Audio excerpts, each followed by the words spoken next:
Thank you. May I request that we get started? Good morning, members of the media. Thank you once again for pitching for this third press briefing that we are doing on the margins of the National Executive Committee of the ANC that is currently underway. It is day 3, the last day of the National Executive Committee meeting, ending today, followed by the manifesto review tomorrow, which is a closed session. I do need to stress that. And for this media briefing, I am here to introduce Comrade Thembi Nkadimeng, the chairperson of the National Executive Committee's Subcommittee on Legislatures and Governance. She will be walking us through some of the interventions and some of the measures that the ANC is directing its public deployees to implement as a way of improving the state of local government. Over to you, Comrade Thembi. Thank you very much, Comrade Mahlengi, and good morning to all of you. And let me appreciate the opportunity, Comrade Mahlengi, to have an opportunity to address our people at home and give a brief on the key areas of the local government space, but also broadly the legislature and governance areas. Well, let me start focusing mainly on the state of local government. We all know that we have got perennial problems, which emanates mainly from our inability as municipalities to spend the funds that are being allocated, leading to difficulties with regard to service delivery.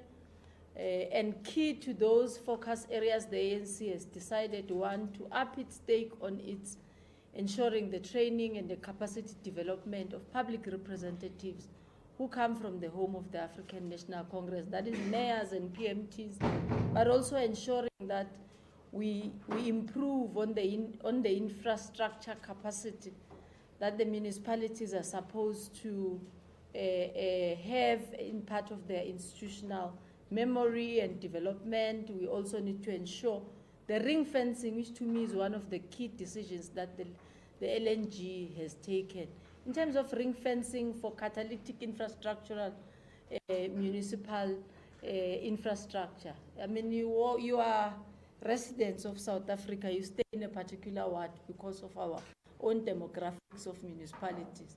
In some instances, you come across through sewer that is running through the streets, potholes, both in municipal and provincial roads that are possibly crossing through towns. And one, it's part of what the Interministerial Committee on Sector Departments has been resolved on to ensure that Department of Human Settlement, municipalities, COCTA, DFFE, particularly on the environment and waste and waste collection, DWS, which is water and sanitation, and many other sector departments, Department of Transport, on categorization of road, for example. I mean, I've been a mayor before. I know a road that passes through Polokwane, it's a national road, and the municipality may have to go through quite a number of processes to be able to repair a R71. And what the NEC is saying, it's a collaboration method which is mixed with DDM to ensure that through the Deputy President Paul Mashatile, the IMC is able to collaborate everybody else and roll out those projects. And with regard to underspending, which I had said is a perennial problem, for example, in the past financial year, municipalities collectively have lost close to $1 billion. That's around 900 million, which we have taken back into the fiscus, meaning the National Treasury has taken it back because we had not spent it according to our plans. So we've created a hub of planning to ensure that all the planning is prior the conceptualization or the commencement of a financial year. Talking to you now, we have already taken close to about 92 expect to different municipalities to roll out projects, because you will be aware that our financial year started some 6-7 days ago, which is the 1st of July, contrary to the national and provincial financial year, which starts at the beginning of the year. And this allows us that as the provincial and national government closes their financial years, it carries over through the areas of development that they will also be starting in the beginning of their financial year. So in our joint planning, what the monitoring and evaluation of the ANC does through the office of the DSG is to lift all what we had promissory made as their deployees to ensure that we implement, roll out, to oversee it, which means what councillor and a council must know a school will be built where, a police station will be built where, areas of service delivery which are beyond municipal responsibilities. You know very well that the Schedule 4 and Schedule 5 duties, 4 be mainly being municipal, 5 be mainly being provincial and national. Of course, there's cross functioning of areas where a ministry could allow a municipality to perform a particular function, which is at 5B, for example, a certain portion of rules and responsibilities could be given to a municipality with regard to management of beaches by environment and tourism, or management of police and extension of traffic police from SAPS Section 40 of their Police Act. Quite a number of all those responsibilities which are then given to municipalities to be able to. And finally, is our agreement and adoption, actually, which is part of what has been tabulated today, of the accountability framework. We all can't shy away from what the AG has said, or has always repeatedly said, with regard to we need to be able to account for all the rents and cents that have been allocated to us as government. Now, when I'm saying LNG is a broad, has a broad area of responsibility, it does not necessarily look at municipalities only, but it looks into government as a whole. How do you enhance our policies? We are looking into the IMSA bill to ensure that the accountability framework is infused there. But we're also ensuring, you may know, in our previous NEC, we dealt with the coalition strategy and its amendment. And you may be aware that we are leading also in terms of discussions politically in ensuring that we try and create a stable country at the municipal level. I mean, we have got 8 metros which carry a population of about 40–45%. So which means half of our population resides in the metros, where there's a highest level of instability with regard to coalition management, coalition setup, which affects negatively service delivery. And it's usually better to look on hindsight so that you don't seem like you are on an attack. Let's look at Nelson Mandela Bay in the last term of 2016 to 2021, the 5th administration of local municipalities. They turned back no less than 520 million, which was allocated for human settlement, because metros are licensed, contrary to all the other 205 local municipalities. Metros are licensed by human settlement to build directly houses, which means they get, like me, they get a tranche of human settlement, identify their beneficiaries, appoint and build. They did not build even a single house, not one house.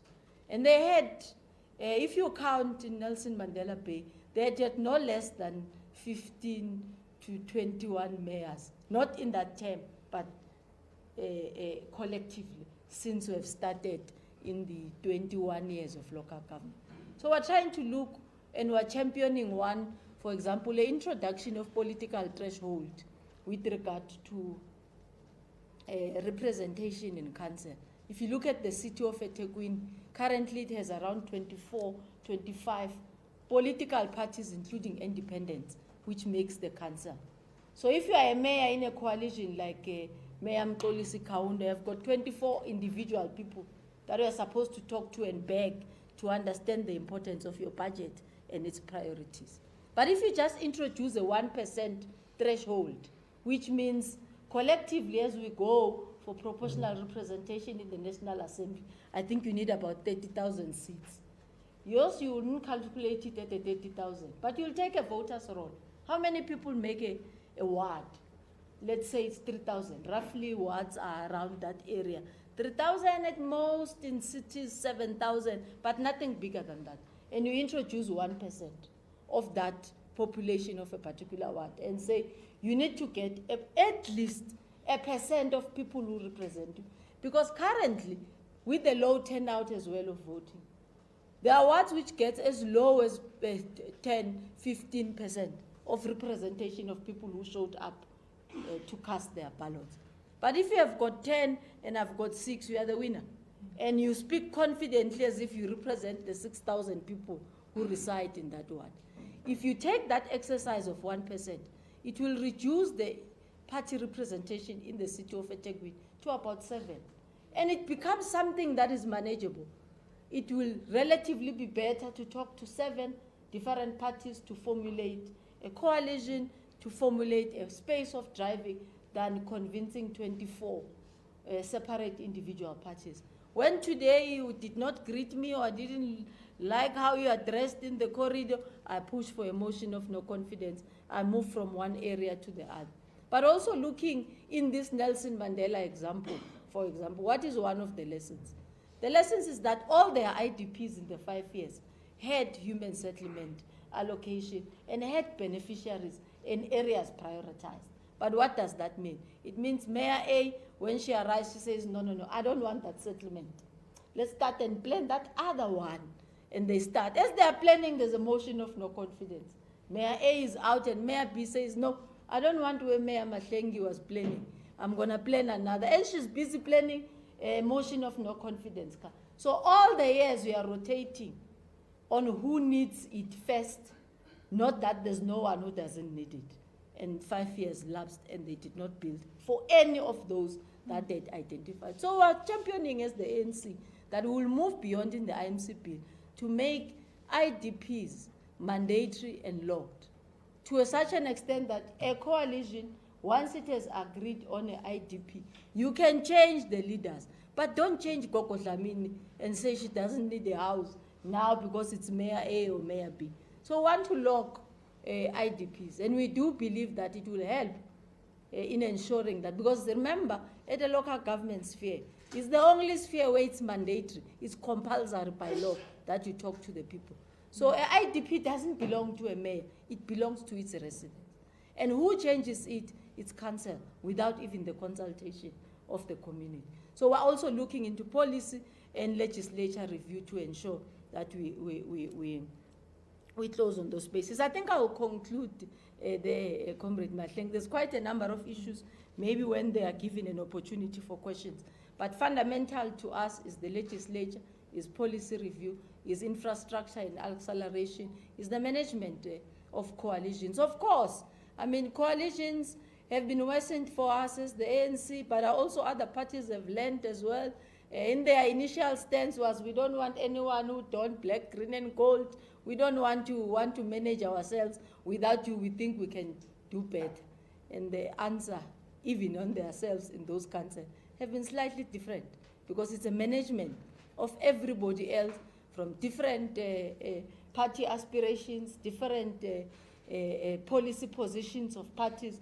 So it moves beyond emotions, it moves beyond how do you feel about the others. And as a result now, we get more requests. Can we discuss ANC? Can we run together? Can we? And it does not mean there are no challenges, but we could be able to assist with quite a number. Of course, I haven't unpacked the entire strategy of the ANC with regard to coalitions as well, but it's a partnership which is informed by the context, but given the framework that the ANC says fundamental, our people take priority.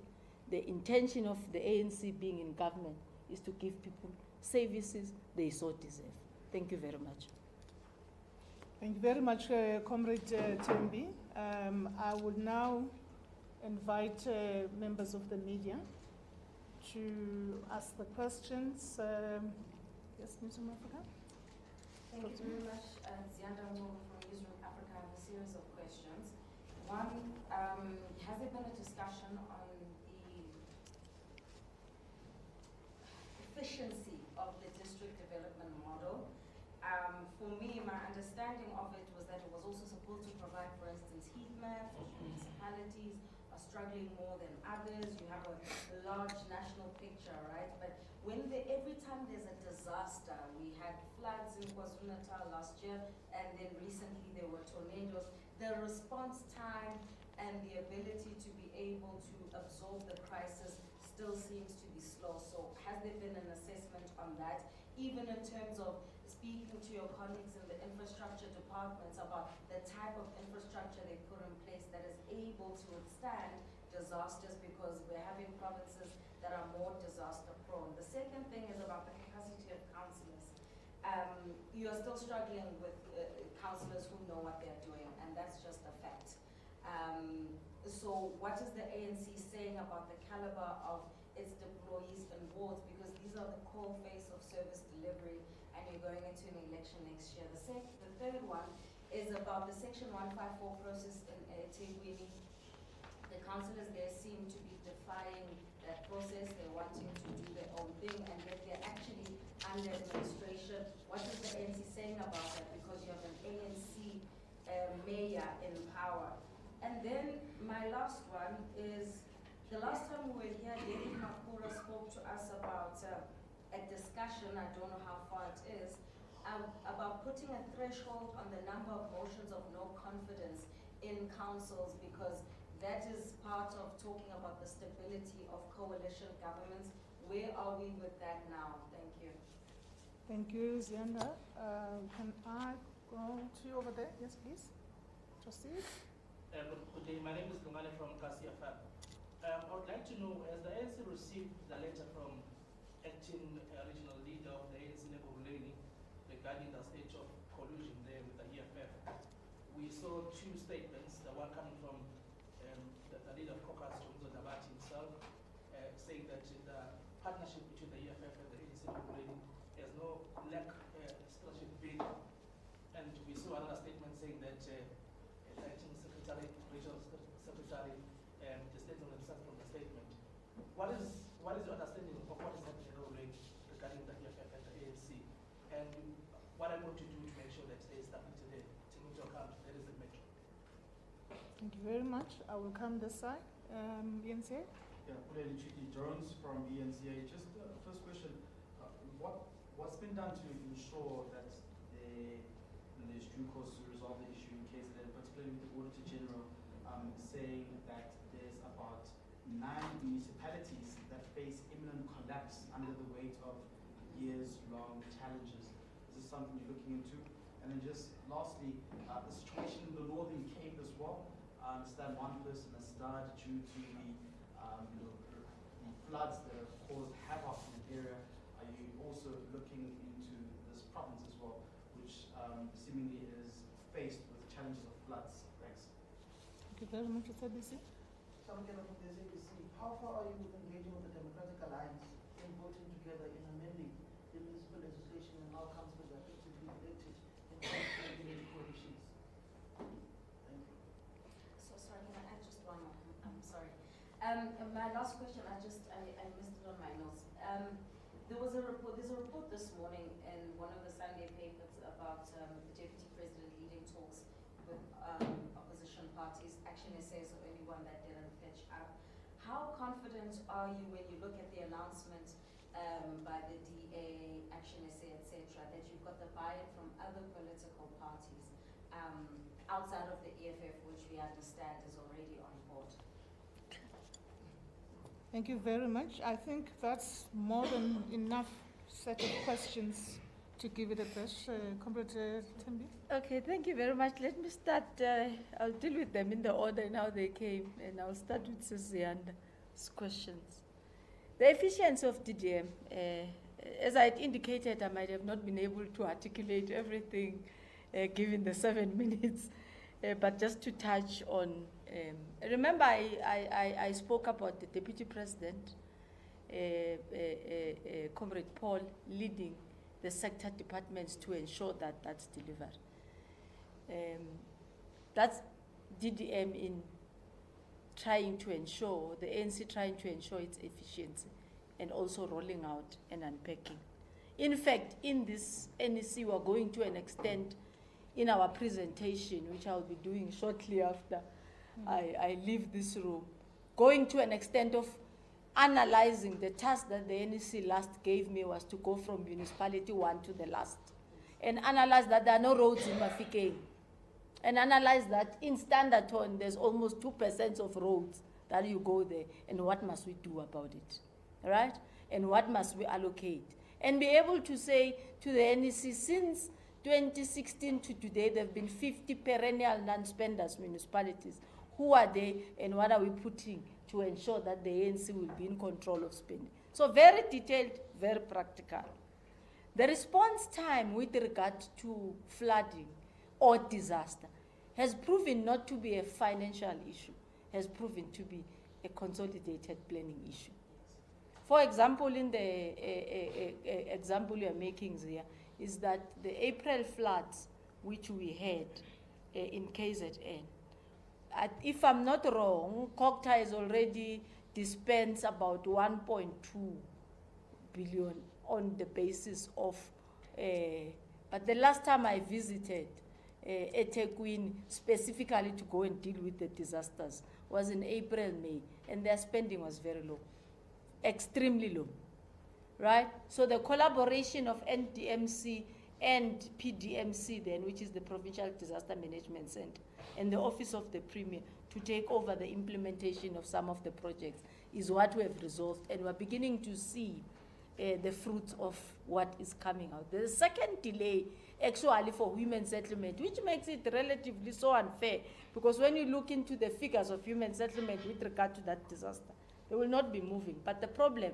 is relatively at a municipal level, because it's the identification of land.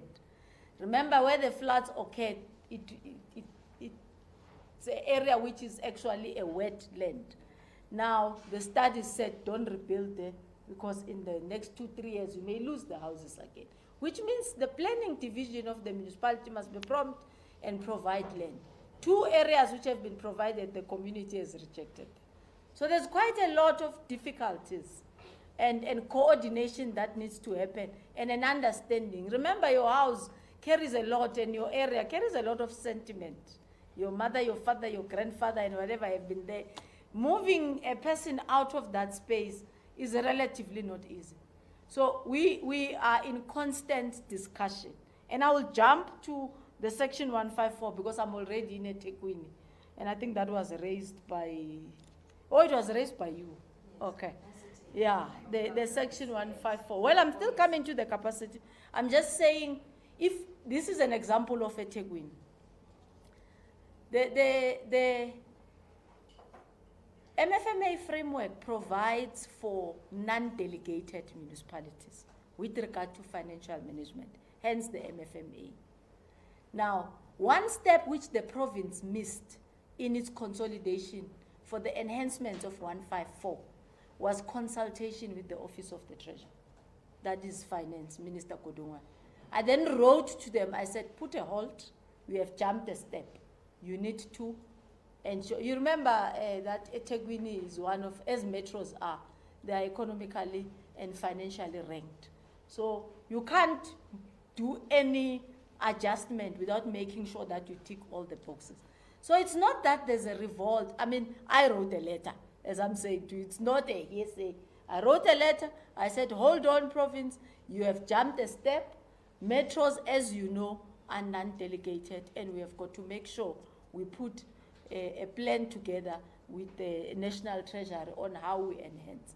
Now, there's no intervention in eThekwini. There's a problem, like we always do. We use these terms interchangeably.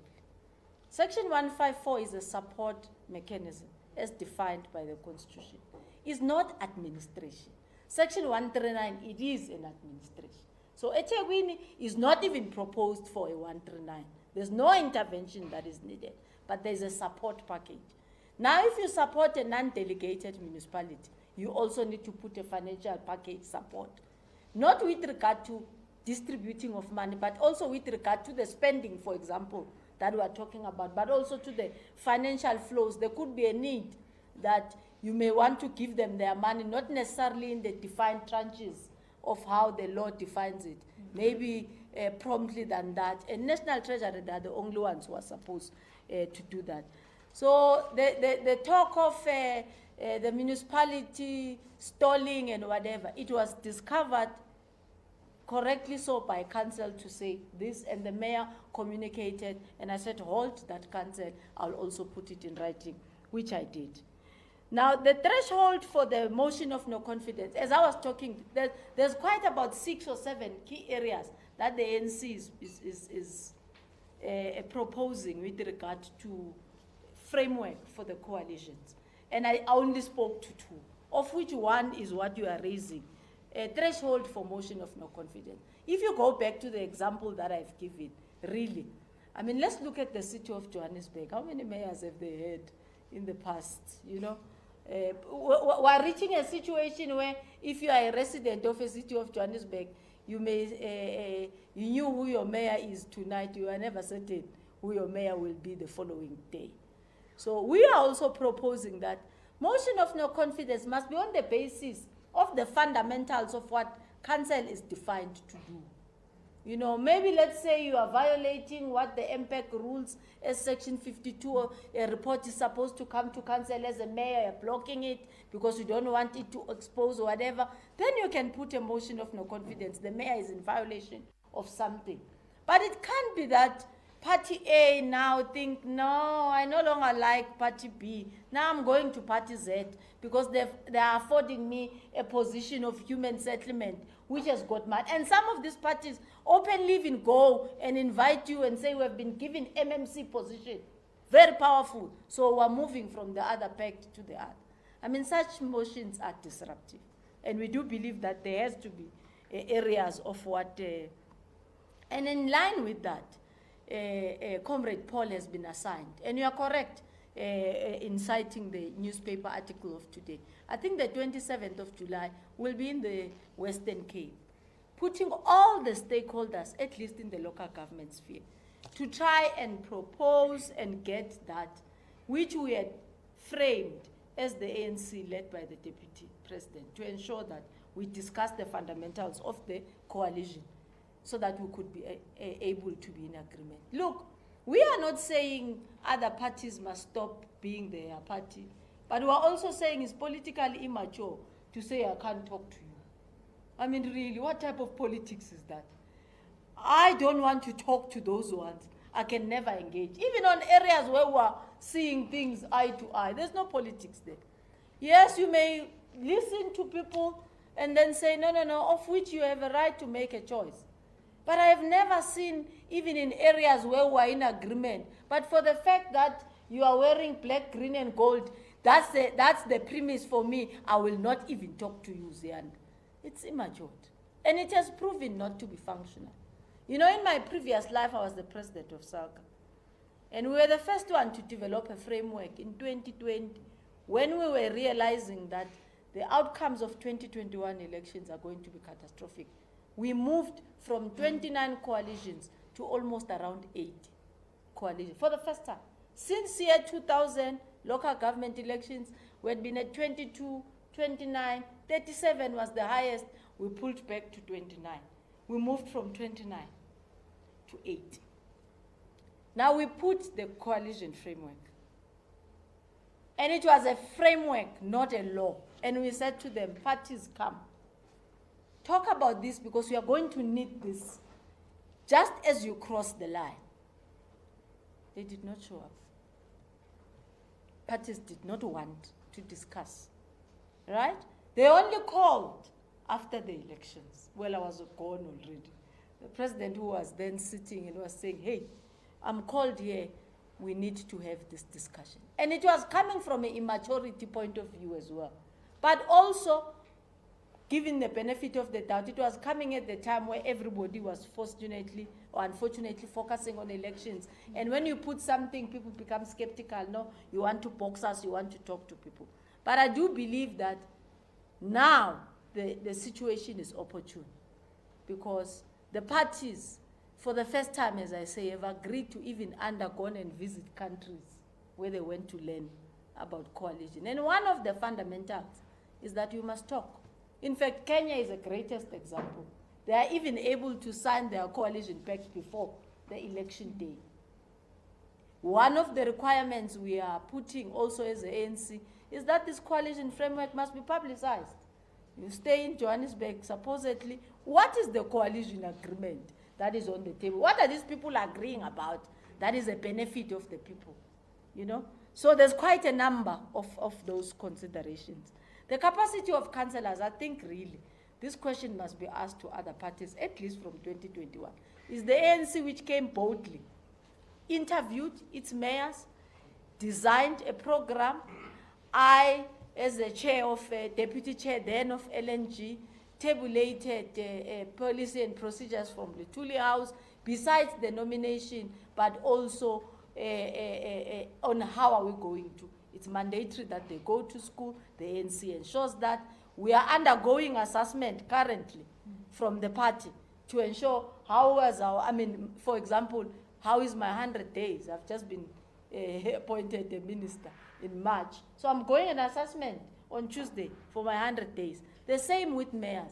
In fact, this NEC has looked into consideration on movement on some of the people and enhancement on some who have been found to have difficulties with regard to management. We're the only party which pronounced on mayors with qualifications, not unless there will be a reason why other due considerations like prior learning needs to be looked into to put. But also, at a capacity level, we take even our councillors to a political school. It's mandatory for you to be able to do that. And Mahlengi was doing it so excellently until they stole her to another. They are at the coal face. It's understandable, but it's a starting point.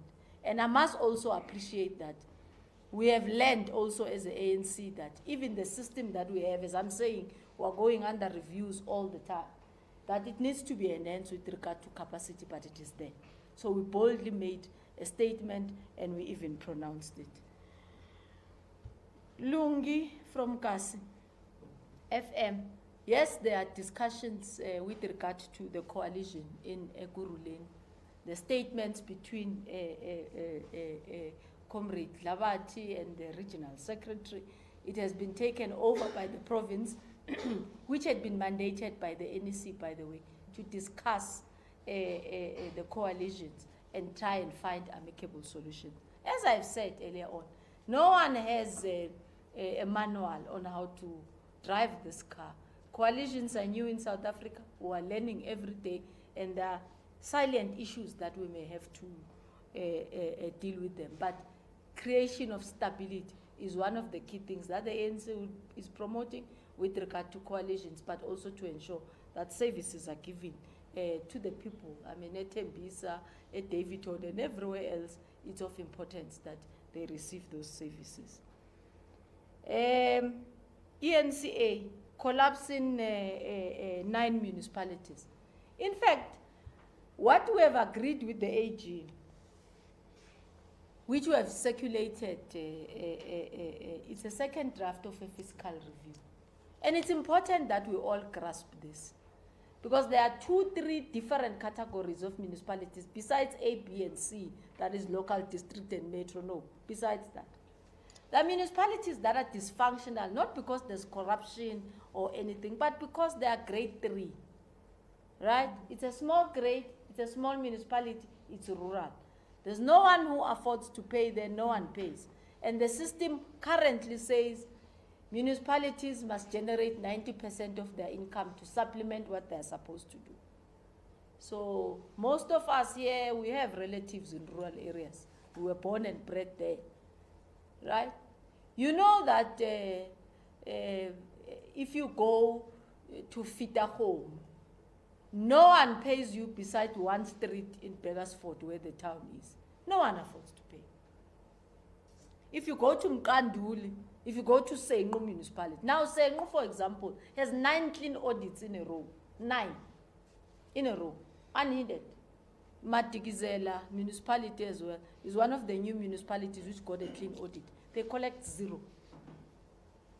They are struggling. They are one of my perennial municipalities. So accountability is not an issue.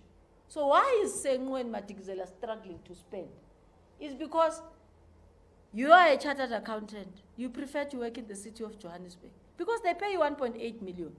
Because those ones are graded 3. They are going to pay you 320,000. You're not going to stay there. So we're saying the fiscal review must also look also in benefiting those, one, who are accountable, 2, who are dispossessed today and previously, enhance them to ensure. So part of the people we have placed as mandated by the ANC is to such municipalities so that they are able to lift the spending which is resulting into a delivery. So the collapse actually is not facing 9 municipalities. It could be that the AG was talking in the realm of KZN. If you look very well into the reports of National Treasury, it tells us there are 43 municipalities that are facing a fiscal collapse, which belongs into this category of grade 2 and grade 3. Now, we have introduced the matter of the review in Parliament already as COGTA to say, let's refund them and define their funding used by the, guided by the Office of the State SA. How many people are employed there? How many are poor? How many? What is their free basic allocation of water and electricity?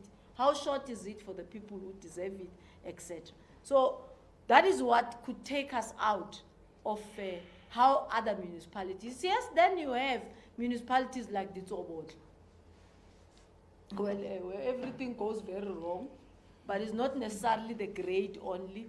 It's lack of accountability from council to administration. But often when I hear about the report of the AG, I hear everything being bundled together as if everyone is on the same brush who doesn't spend or who face a collapse. There is a huge distinction. And as the ANC, as I've said that today, we're done with the accountability framework and we're enforcing to ensure that, one, we're accountable for our planning, we're accountable for our implementation and delivery, but we're accountable for the decisions that we make and take, which are supposed to be in promotion of our community and our societies rather than to be against them. Samgelo, the framework of DA, it's part of the discussions that Comrade Paul is leading. But as I am saying, if you recall very well, when we came out of elections of 2021, what the DA said, he said, we don't want to talk to them. They must stay away from us. But today, they are saying, we are also saying, let's come to the table. Because I think it's the maturing of democracy, which, by the way, we may not be understanding the system, particularly at local government level. It's a multi-party governing system at local government. We might have not been used into the coalition, but if you go and look into the assigning of powers and the calculation of proportional representation at local government, it was to ensure that even if you have got 10 votes at a proportional representative level, we must afford you a voice because there are few people who selected, chose you. Thank you very much, Comrade Mahlengi. Thank you very much, Comrade Tembi. Okay, there's some follow-ups. That's okay. We'll gladly take that. I know that the subject that is being covered today is quite extensive. Not to take yes. up too much of your time. I think maybe I need to put my question differently when I was speaking about the capacity of councillors. Okay. And that's why I deliberately put it after my question about the response to disasters, because one of the critical things that I found when I was covering the floods last year was that many people were saying, we don't even know our ward councillor, and these were in ANC areas, and if our councillor did respond, they too did not even know who to call in the municipality, etc., etc. So when I say capacity of councillors, I'm not talking about the mayors, I'm not talking about that level, I'm talking about ward councillors who are literally living within communities, but they, as the president always says, there's a social distance between your councillors and the communities that they are meant to be embedded in. Where's the training? What kind of monitoring? That's the main thing. Monitoring mechanisms. That's why I mentioned district development model. Monitoring mechanisms to say in Ward 104 or Ward 1, Kwatrimba, this councillor is doing what they're supposed to do. They don't even file reports as far as I'm concerned. So that should surely be a cause for concern. Thank you very much.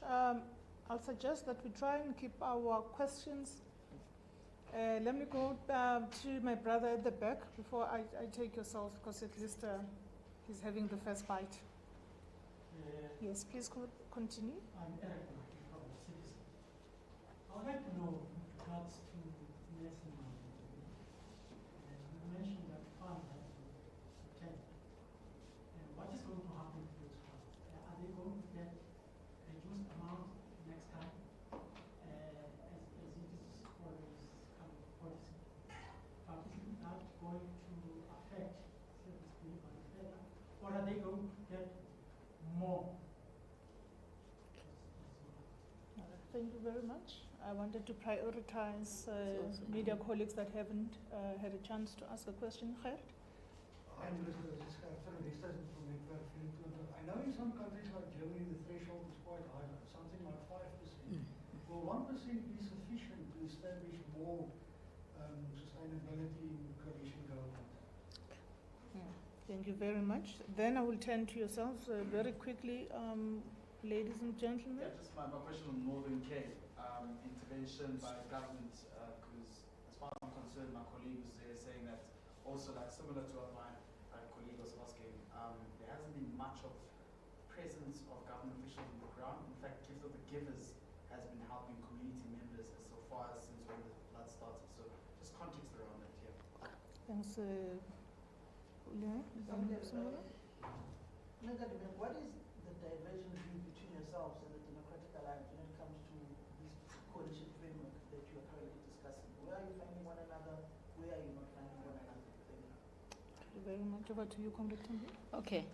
All right, Zia, now I get the capacity issue. And I'll answer it in two different ways. One as a deployee and one as a member of the ANC. And I'll start from the ANC point of view. Every ward councillor is an ex-officio member of a branch. Supposedly you're not a member of the BEES. And it's mandatory that BEES sit on a monthly basis and a ward councillor must give. And they load that information into iCloud. Some of our comrades here work and interact and interface with the iCloud on a day-to-day basis. And key amongst their responsibilities is to raise issues of service delivery and concerns that are happening at their branch level. And that's what happens and gets to be observed by our mobilization team and ensuring that we get to ANC responding to all. And that is how, for example, Lijima campaign is based. Lijima campaign, we just don't wake up as the ANC and say, Piki Mabela and the president go to that corner. No. We then say, okay, from that area, there's a problem in Mangaung. And this is what councillors are saying about Mangaung. President go and Lijima there. There's a problem in eThekwini. Go as you are part of the NWC that sits and visit KZN. We choose specifically eTheku so that the president can engage with the people directly. So it's a well-oiled system. Yes, there could be gaps between a person who reports and an implementer. An implementer is me in this instance, who is working for the ANC, deployed in government, who's supposed to oversee all what the ANC is supposed to do. But we do daily almost training of councillors, and we may not be able to pick up at the same rate.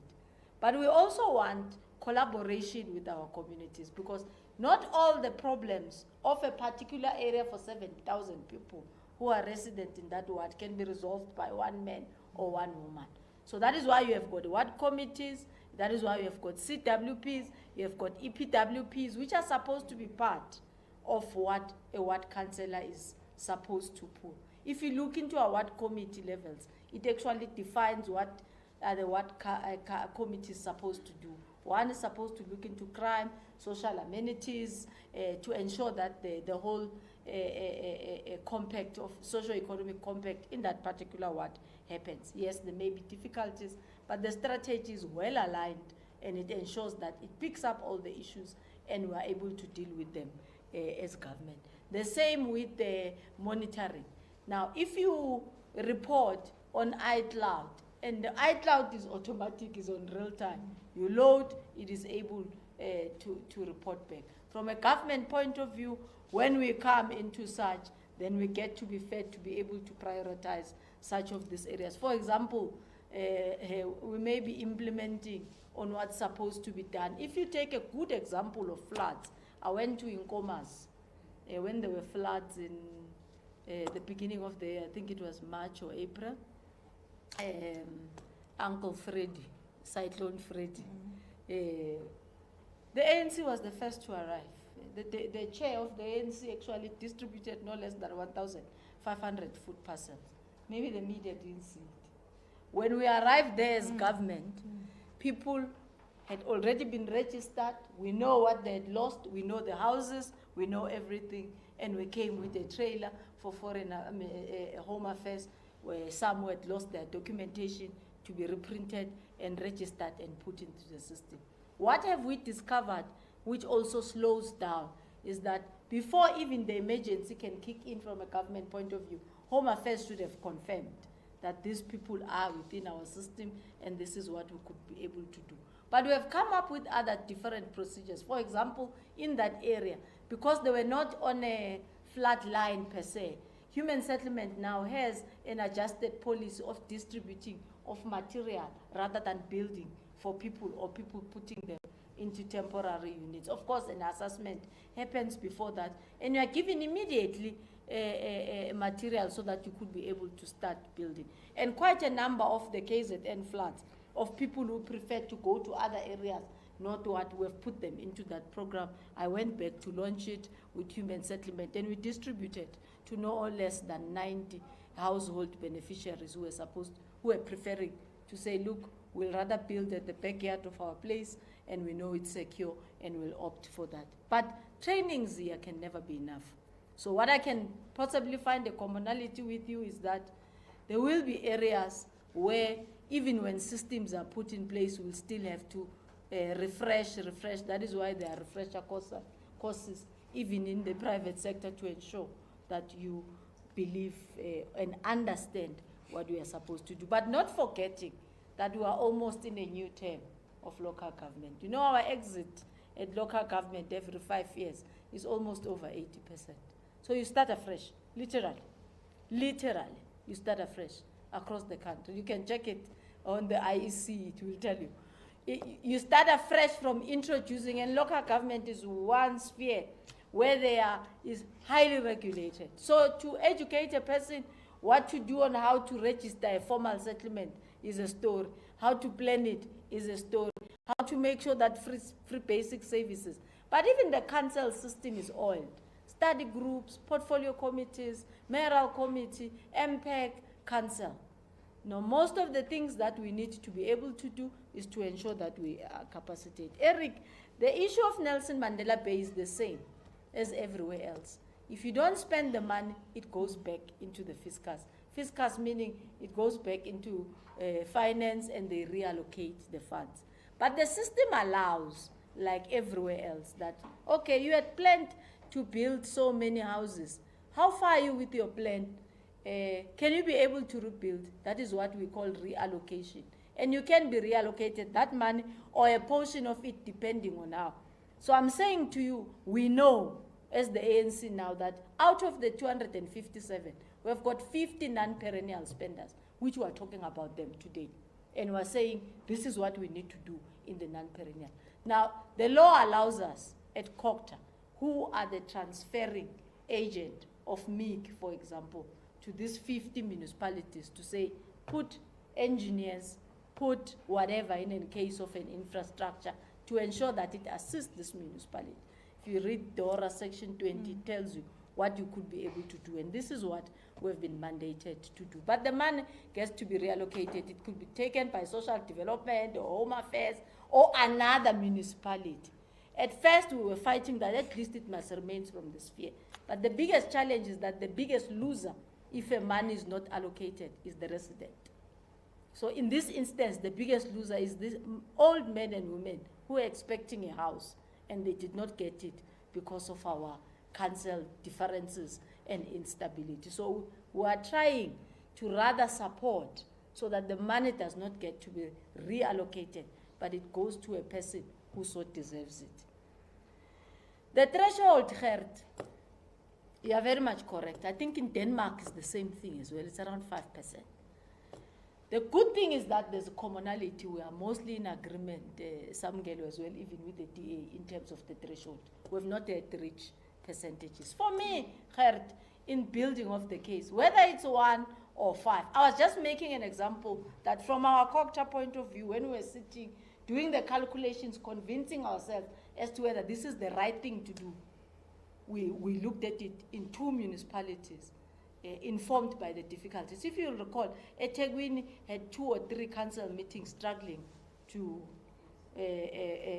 adopt a budget. And I called the mayor, I said, Mayor, why are you not adopting a budget? Because I see a request for extension, right? And he explained to me, I've got, he was somewhere at around 18. He says, I'm consulting, Minister. I'm consulting. I'm consulting, you know. And this is practical. It's not a joke. Practical. So, yeah. And then you go to the city of Johannesburg, you will recall how Sesimpo struggled as well with when she was mayor. And she also asked for an extension. City of Tshwane was even worse, asked for extension. City of Tshwane in the past term could not even elect what committees. They couldn't. Council could not sit to elect what is mandatory by law for 5 years. So you've got to put a threshold somehow. And for me, the comforting fact is that we're in agreement. We will see which percent goes. We're tabulating not a percent, but a principle. So at COGTA, we did a study of 1% on the 2 municipalities, eThekwini and the city of Johannesburg. We shall see further at the political discussion.